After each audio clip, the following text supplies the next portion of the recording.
நாமத்தில் உங்களுக்கு என் அன்பின் வாழ்த்துக்கள். இந்த இடம் எப்படி இருக்குது?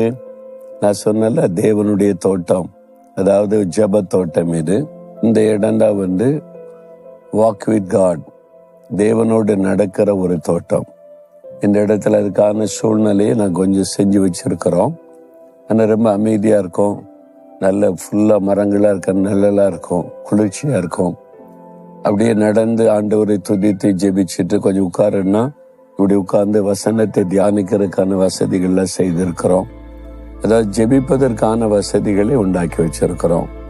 நீங்கள் வந்தீங்கன்னா இந்த இடத்துக்கெல்லாம் நீங்கள் இந்த இடத்தெல்லாம் பார்க்கலாம், ஜெபிக்கலாம், தெய்வ சமூகத்தில் அமர்ந்திருக்கலாம். சரி, இந்த நாளில் ஆண்டவர் எனக்கு என்ன சொல்றார் அப்படின்னு நினைக்கிறீங்களா?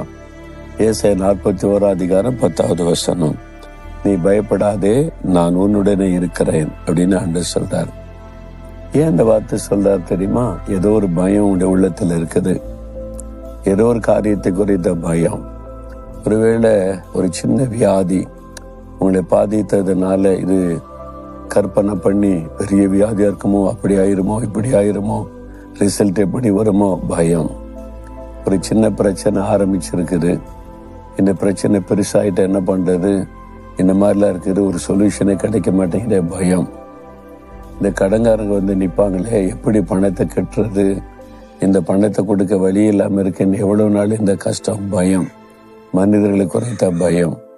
ராத்திரிலாம் தூங்க முடியல, ஏதோ ஒரு காரியம் அப்படியே சொப்பனை வருது, காட்சிகள் வருது, ஒரு நிம்மதியை தூங்க முடியல, என்னடா வாழ்க்கை இது அப்படின்ற மாதிரி ஒரு சூழ்நிலை. இப்போ நீங்க இருக்கிற சூழ்நிலை, இந்த தேவைக்கு என்ன பண்றது அப்படின்ற ஒரு பயம். ஏதோ ஒரு பயம் உங்களுடைய உள்ளத்துல ஆரம்பிச்சிருக்குது. சிலர் அந்த பயத்தினாலே கவப்பட்டு அப்படியே நெருக்கப்பட்டு இருக்கிறீங்க. சிலருக்குள்ள இந்த பயம் அப்படி ஸ்லோவா உருவாகிட்டே இருக்குது. ஆண்டவர் சொல்றாரு, என் மகனே மகளே, பயப்படாத, பயப்படாத, எதை குறித்தும் பயப்படாத. எப்படி பயப்படாம இருக்க முடியும் ஆண்டவரே? இந்த தேவை இருக்குது, இந்த மாதிரி வியாதின்னு சொல்றாங்க, இந்த மாதிரி பிரச்சனைன்றாங்க, வீட்டுக்குள்ள இப்படித்தானே இருக்குதுன்னு. நான் இருக்கல, நீ பயப்படாதே, நான் கூட இருக்கிறேன், அவ்வளவுதான்.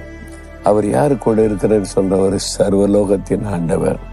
அவரால் குணமாக்க முடியாத வியாதி ஒன்றும் இல்லை, அவரால் தீர்க்க முடியாத பிரச்சனை ஒன்றும் இல்லை, அவரால் கொடுத்து முடிக்க முடியாத பெரிய கடனும் இல்லை. 3 கோடி கடன் எல்லாம் அப்படின்ற நேரத்தில் ஆண்டவர் மாற்றி கொடுத்திருக்கிறார். எத்தனை பேர் சாட்சி சொல்லி இருக்கிறாங்க. கேன்சர் வியாதியெல்லாம் இல்லாம பண்ணி இருக்கிறார். வழி இல்லாத இடத்துல வழி திறந்திருக்க எத்தனை சாட்சிகளை என் ஊழிய பாதையில பார்க்கிறேன். அவர் சொல்றாரு, நான் இருக்கல அவரை கூட. அதாவது இவர் கூட இருந்த பிரயோஜனம் இல்லைங்க, அவரால் முடிஞ்சது இவ்வளவுதான். ஒரு லிமிட் இருக்குது, அவரால் இவ்வளவுதான் செய்ய முடியும் அப்படின்றனா உள்ள யோசிக்கலாம். இவர் அப்படி இல்லை. வானத்தை பூமி உண்டாக்கின சர்வலோகத்தின் ஆண்டவர். என்னால செய்யக்கூடாத அதிசயமான காரியம் ஒன்று உண்டோ அப்படின்னு சொல்லி இருக்கிறார். அவர் தான் சொல்றாரு, நீ பயப்படாத, நான் உனக்கு கூட இருக்கிறேன். நீங்க சொல்லுங்க, ஆண்டவரே நான் பயப்பட மாட்டேன், ஏன்னா நீங்க என் கூட இருக்கிறீங்க அப்படி சொல்லுங்களேன். ஒரு தைரியம் வந்துடும். அப்போ உங்களுக்கு ஒரு பலன் வரும் பாருங்க. ஏன்னா 1974 ஆண்டவர் எனக்கு தரிசனமாகி ஊழியத்துக்கு அழைக்கிறார். எனக்கு பயந்தான், முழு நேர ஊழியத்துக்கு வர்றதுக்கு நான் விரும்பலை. நிறைய பிரச்சனை, பாடு, இதெல்லாம் இருக்கும், கஷ்டம், நான் வரல ஆண்டவரேன்னு தான் சொன்னேன். அப்புறம் ஆண்டவர் நேரில் தரிசனமாகி, நீ எனக்கு வேணும், இந்த ஜனங்களை பாரு, இந்த மக்களை நான் ஆசீர்வதிக்கிறதுக்கு நீ எனக்கு வேணும், உன்னை கொண்டு நான் செய்யணும்னு பேசினார். நான் பயப்படுறது ஆண்டவர் தெரிஞ்சுக்கிட்டுதான் நேரடி ஆண்டவர் எனக்கு சொன்னார். ஏசாயா 41:8-16 உனக்கு வாக்குத்தத்தமா தர்றேன், அதன்படி உன்னை நடத்துவேன்னார். நல்லது, அந்த வசனம் வருது, பயப்படாதே, நான் கூட இருக்கிறேன்.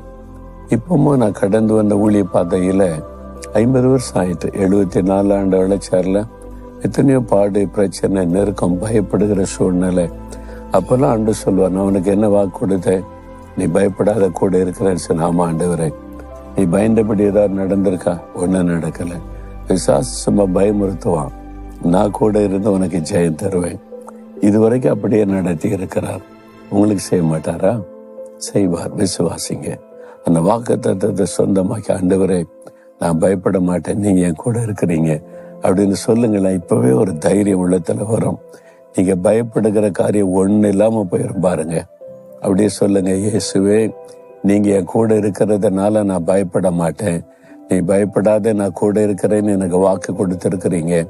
நான் விசுவாசிக்கிறேன். இனி பயப்பட மாட்டேன். எதை குறித்து பயப்பட மாட்டேன்.